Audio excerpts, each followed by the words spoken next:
1942년 식민지 조선의 청년 시인 윤동주는 자신의 이름을 버리고 히라누마 도주로 이름을 바꿉니다. 창씨 개명을 하지 않으면 학교 입학과 진학 거부는 물론 행정기관에서 다루는 모든 민원 사무를 취급하지 않았고 식량 및 물자의 배급 대상에서도 제외되었기 때문에 어쩔 수 없이 일본식으로 이름을 바꿔야 했죠. 어쩔 수 없는 선택이었지만 그것이 얼마나 괴로웠던지 25의 젊은 청년 윤동주는 개명 5일 전 시 한 편을 남겼습니다. 파란 녹이 낀 구리거울 속에 내 얼굴이 남아있는 것은 어느 왕조의 유물이기에 이다지도 욕될까. 나는 나의 참회의 글을 한 줄에 줄이자. 만 24년 1개월을 무슨 기쁨을 바라 살아왔던가. 내일이나 모레나 그 어느 즐거운 날에 나는 또 한 줄의 참회록을 써야 한다. 그때 그 젊은 나이에 왜 그런 부끄러운 고백을 했던가.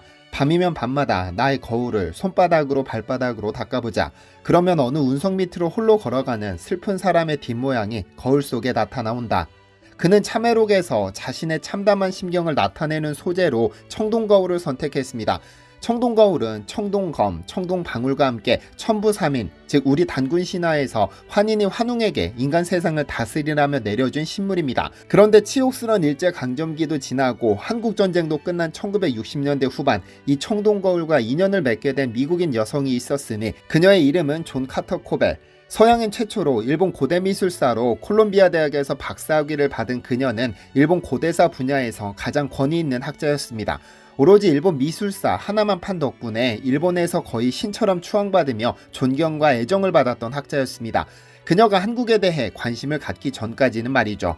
오늘은 한국인들에게는 잘 알려지지 않았지만 한국과 일본 고대사에 엄청난 업적을 남긴 코벨 박사에 대해서 살펴봐야겠습니다. 안녕하세요, 디스멘털입니다.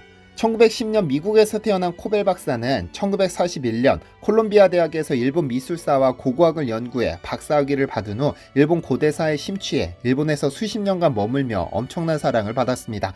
그러다 어느 순간 자신이 그간 연구하고 강의했던 대부분의 일본 문화재가 한국 땅에서 건너갔거나 한국 예술가의 손에서 탄생했다는 사실을 알게 되면서 일본을 버리고 한국 고대 문화에 푹 빠져 평생을 보냈습니다. 한국 고대 역사를 연구하면서 4세기경 한국인들이 일본에 건너가 문화를 전수했을 뿐만 아니라 국가 건설을 주도했다거나 일본인의 조상 중 상당수는 한국에서 건너간 한인이다.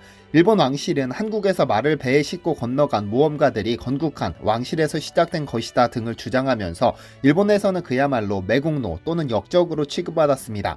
왜냐하면 그녀의 말을 자세히 들여다보면 일본의 부모는 한국인데 일본인들은 그 은혜도 모르는 불효자 또는 호로자식이라는 비판이 깔려 있으니까요.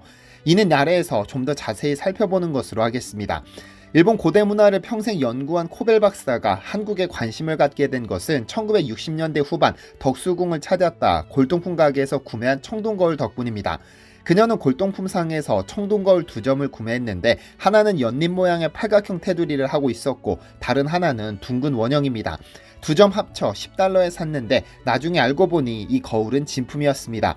둥근 원형의 경우 태양 숭배 사상이 나타난 것으로 2000년 전 제작됐고 팔각형의 경우 고려시대 것으로 밝혀졌죠. 더구나 이런 청동거울은 현재 전 세계에 단 3점만 전해지는 귀중한 보물이기도 합니다. 1996년 사망한 그녀의 청동거울 2점은 현재 하와이 호놀룰루 은행 금고에 보관되어 있다고 하는데 아마 일제강점기 조선 땅에서 무방비로 유출된 문화재 중 일부일 것으로 추정되는데요.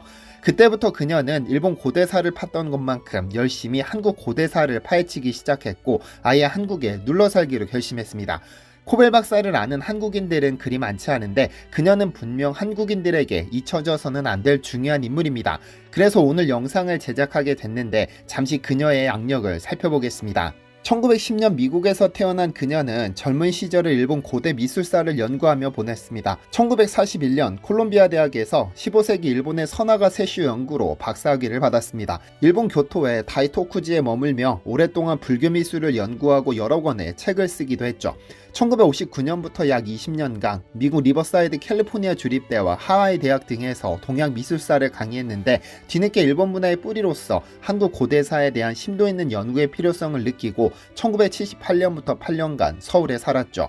그의 아들 앨런 코벨과 함께 6개월 정도 예상하고 방문했지만 8년으로 연장한 것으로 알려졌습니다. 왜냐하면 자신이 평생 연구하고 강의했던 대부분의 일본 문화재가 한국 땅에서 건너갔거나 한국 예술가의 손에서 만들어졌다는 사실을 알게 됐으니까요. 그간 자신이 평생 학문 성과를 근본적으로 부정해야 하는 현실과 마주했을 텐데 아마 상당한 혼란이 왔을 겁니다.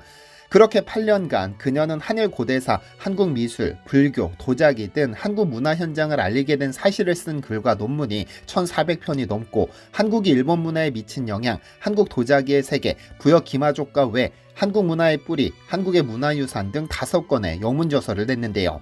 그녀가 쓴 글 중 가장 잘 알려진 것은 1981년 12월 16일 코리안 타임즈에 쓴 내가 콜롬비아 대학에서 배운 일본사는 가짜였다라는 글입니다. 해당 글에서 그녀는 1930년대 내가 처음으로 일본 나라와 교토에서 구다라 관음 등 불상과 법융사 건축, 회화가 포함된 아스카 불교 미술을 보았을 때 그중 20%는 한국에서 직접 들어왔거나 한국에 강력한 영향을 입은 것들이라고 생각했다. 그러다가 일본 미술사와 함께 한국 미술사를 가르치면서 일본 아스카 예술에 미친 한국의 영향은 95%까지 된다는 것을 확신하게 되었다며 자신이 이제껏 연구한 모든 것들이 잘못되었음을 깨달았죠. 그리고 그녀는 일본의 뿌리와 관련되어 자신이 연구한 핵심을 부여 기마족과 외에 풀어냈는데 책의 일부를 원문으로 살펴보겠습니다. 한반도에서 일본 열도로 논농사 기술이 전파된 것은 기원전 330년경이었다. 이들은 주로 큐슈 지역에 거주하면서 현지 원주민과 융합되었다. 이후에도 한반도에 앞선 문화기술을 가지고 일본 열도로 이주하는 사람들이 계속 있었다. 기록상으로 보면 한반도의 초기 이주민들이 처음 정착한 곳은 이즈모였다. 8세기 초 편찬된 이즈모 풍토기에 보면 신이 어느 날 살펴보니 한반도 남부의 땅이 아주 넓었다. 그래서 신라 땅을 조금 떼어내 바다로 끌어다 이즈모 자리에 붙였다라는 기록이 있다. 신라에서 많은 사람들이 바다 건너 이즈모로 이주해 왔다는 뜻이다. 그러다 369년경 획기적인 사건이 발생하였다. 요동에 있던 부여족이 선비족의 침입을 받아 346년 이래 남으로 이동해 백제와 가야를 거쳐서 마침내 배를 타고 규슈까지 진출했던 것이다. 이들의 이동으로 말이 외에 전파되었으며 느슨한 부족 사회였던 일본 열도에 강력한 중앙집권 체제가 등장하게 되었고 더불어 거대한 왕릉이 나타나기 시작했다. 그 이전에 일본 고분에서는 한국이나 중국에서 들여온 청동거울이 부장품으로 출토되었는데 서기 400년 이후의 고분에서부터는 갑작스럽게 마구들이 부장품으로 출토되기 시작했다. 이때 말이 외에 전래되었음을 보여주는 사례이다. 이러한 부장품들은 현재 경북대 박물관에 소장된 대구 근교의 출토품들과 완전히 똑같다. 즉 가야 지역에서 외로 진출한 무리가 있었음을 입증해지는 것이다. 한반도 남쪽으로 이동하던 부여족은 순수 부여 혈통의 마지막 피부치인 어린 공주 신공을 보호하고 있었다. 이들은 과거에 그들 부족이 세운 나라인 백제로 향하였고 백제의 근초고왕은 이들 난민을 받아들였다. 세월이 흘러 어린 왕녀 신공이 성숙해지자 백제왕은 그녀를 가야의 중해왕에게로 시집보냈다. 그래서 신공은 지금의 대구 지방인 고령가야 왕의 후궁이 된 것이다. 중해왕은 규슈 남부의 반란 지역을 평정하려는 중이었는데 신의 뜻이 어떤지를 암고자 점을 쳤다. 바다 건너 땅으로 가서 정복하라는 신의 명령이 내렸으나 중해왕은 그 예언을 거부하였다. 그날 바로 중해왕이 가야금을 타다가 죽었다고 일본의 고사기는 기록하고 있다. 중해왕이 신의 뜻을 거역하였기에 바다 건너 땅은 신공왕후가 잉태한 아이에게 주겠다는 신의 응답이 내렸다. 중해왕이 죽은 후 한 달 뒤 신공은 신의 뜻을 묻는 구판을 벌여 정벌에 나서라는 점괘를 받아냈다. 그래서 신공은 중해왕 휘하의 최고 대신으로 용감한 큰곰으로 불린 뛰어난 무인이자 무당인 문해숙리 장군과 함께 외의 정벌에 나서게 되었다. 일본 서기에 따르면 신공이 이끄는 정벌군이 처음 고령에서 발진하여 남쪽으로 내려오면서 가야연합의 여러 도시를 지날 때 저항하는 일단을 동해안 지역으로 밀어붙였다고 쓰고 있다. 신공은 백제의 지원하에 가야를 제압하고 바다 건너 외의 정벌에 나섰던 것이다. 8세기 일본 역사가들은 신공을 일본인으로 위장하기 위해서 신공이 처음 규슈에서 출발해 고령으로 갔다가 거기서 되돌아 다시 남쪽으로 밀고 내려왔다고 기록하였다. 일본이 부여 기마족에 의해 정복된 사실을 은폐하기 위한 것이었다. 그러나 일본 서기에 신공이 신라왕을 굴복시키자 신라왕이 아리나레 강이 거꾸로 흐를 때까지 신공에게 복속할 것을 맹세했다는 대목이 나온다. 일본 서기를 영문으로 번역한 에스토는 아리나레 강이 바로 압록강이라고 했다. 신공이 일본인이라면 신라왕이 압록강을 언급하면서 맹세해야 할 이유가 없다. 신라왕이 압록강을 두고 맹세했다는 것은 정복자인 신공이 압록강 유역에 있던 부여족 사람이었음을 간접적으로 증거하고 있는 것이다. 기마병을 이끌고 외에 도착한 부여 기마족들은 손쉽게 외를 정복할 수 있었다. 소수의 기마병으로 다수의 보병을 정복한 사례는 역사에 흔하다. 외를 정복한 후 신공왕후가 낳은 아들이 호무다 왕자였다. 이 아기가 자라서 오늘날 일본이 진무천왕이라는 이름으로 부르는 인물이 되며 또한 일본 왕가의 족보상 15번째를 차지하는 오진왕이기도 한 것이다. 그는 규슈로부터 야마토, 나라를 정복한 정복자였다. 그런데 8세기 일본의 사가들은 이 정복 사건을 기원전 660년경에 일로 각색한 후 그를 진무천왕이라고 명하였다. 그리고는 1대부터 14대까지 일본 천왕을 만들어냈다. 부여 기마족에 의한 정복을 은폐하고 8세기에 들어선 일본 천왕의 정통성을 강화하기 위한 의도였을 것이다. 외에서 강력한 중앙집권 체제가 나타난 것은 400년 이후였다. 그 이전의 외는 느슨한 부족사회였다. 서기 220에서 265년간의 중국 사서 삼국지 위지에 의하면 외에는 이때 100여 개의 부족사회가 있었다고 한다. 369년 부여 기마족의 외 정벌로 생겨난 15대 천왕부터 그 후 25대 천왕까지는 모두가 부여 기마족 출신의 순수 한국 사람이었다. 그 뒤부터는 부분적으로 한국 혈통을 가진 자들이 일본의 왕권을 쥐게 되었고 지금에 이르렀다. 그들은 369년 부여 기마족이 외를 침입하고 중앙 집권화된 정권을 만들기 전에 외로 건너와 정착한 한국인들로서 그 당시 원주민의 상위 계층을 형성하고 있었던 사람들이었다. 15대 천왕인 오진왕이 중해왕과 신공왕후 사이의 자식이라고 기록되어 있으나 사실은 문해숭리 장군과 신공왕후 사이에서 낳은 자식일 가능성이 높다. 중해왕이 죽은 후 문해숭리 장군은 신공왕후의 무소거래를 치르느라 같이 있을 시간이 많았는데 아마도 이때 둘이 모종의 연인관계에 있었던 게 아닌가 싶다. 그는 동부의 출신으로서 고령가야의 장군이었다. 하지만 왕이 계승 서열에서는 한참 뒤에 있었다. 이런 상황에서 이 두 사람이 힘을 합해 새로 태어날 아이가 다스릴 땅을 얻기 위해 외를 정벌하려 했던 것은 아닐까. 은자의 나라 조선의 저자 윌리엄 그리피스는 1870년에서 1880년경까지 동경대학에서 영어를 가르쳤다. 그는 후에 일본이 제국주의 평창을 위해 없애버렸다고 생각되는 한국사 자료에 접할 수 있었을 것이다. 그래서 그는 한국을 지배한 모든 왕조의 시조는 부여족이었으며 이들은 또한 일본 문화의 크나큰 발전을 이룩한 한국 이주민의 대부분을 이루었다고 말했다. 그로부터 20여 년이 지난 20세기 초 동경대학 기쿠치 다이로쿠 총장과 함께 일본사를 저술한 브링클리 선장은 참고 목록에 140가지의 문헌을 밝히고 일본이 한국으로부터 받아들인 은혜를 자주 언급하면서도 부여라는 이름은 특별히 밝히지 않았다. 왜 그랬을까? 그는 20여 년 전 윌리엄 그리피스가 참조했던 한국사 자료들을 볼 수 없었던 게 아닐까? 그렇다면 그 20년 사이에 외를 정복했던 부여족에 관한 자료가 모두 없어졌거나 은폐되었다는 추론이 가능해진다. 사실 그녀가 남긴 저서들에는 수많은 소챕터로 나뉘어져 있는데 챕터 하나하나가 전부 대단한 연구와 통찰력으로 쓰였습니다.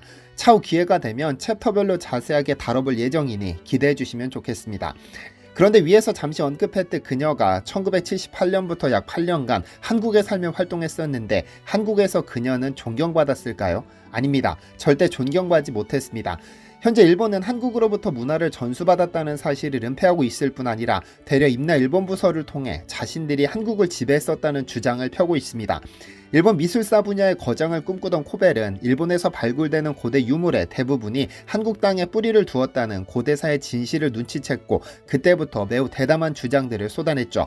가령 4세기경 한국인들이 일본에 건너가 문화를 전수했을 뿐만 아니라 국가 건설을 주도했다거나 일본인의 조상 중 상당수는 한국에서 건너간 한인이다. 일본 왕실은 한국에서 말을 배에 싣고 건너간 모험가들이 건국한 왕실에서 시작된 것이다 등의 주장을 했는데 이를 한국 사학계에서 무시한 겁니다.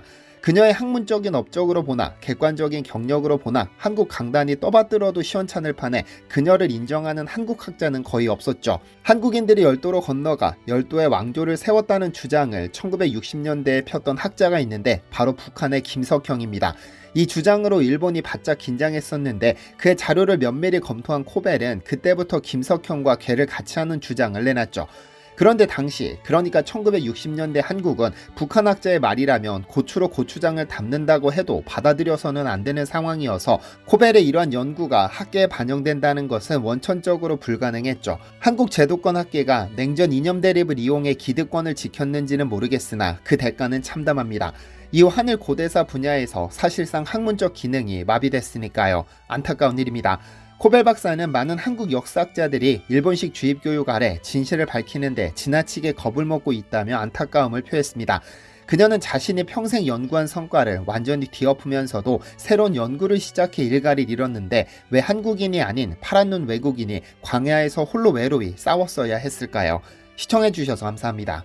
디시멘터리에서는 여러분의 제보를 기다립니다. 제 채널에서 다뤘으면 좋겠는 뉴스 또는 널리 알려졌으면 하는 영상은 디시멘터리 네이버.com으로 보내주시면 소중히 제작하겠습니다. 시청해주셔서 감사합니다.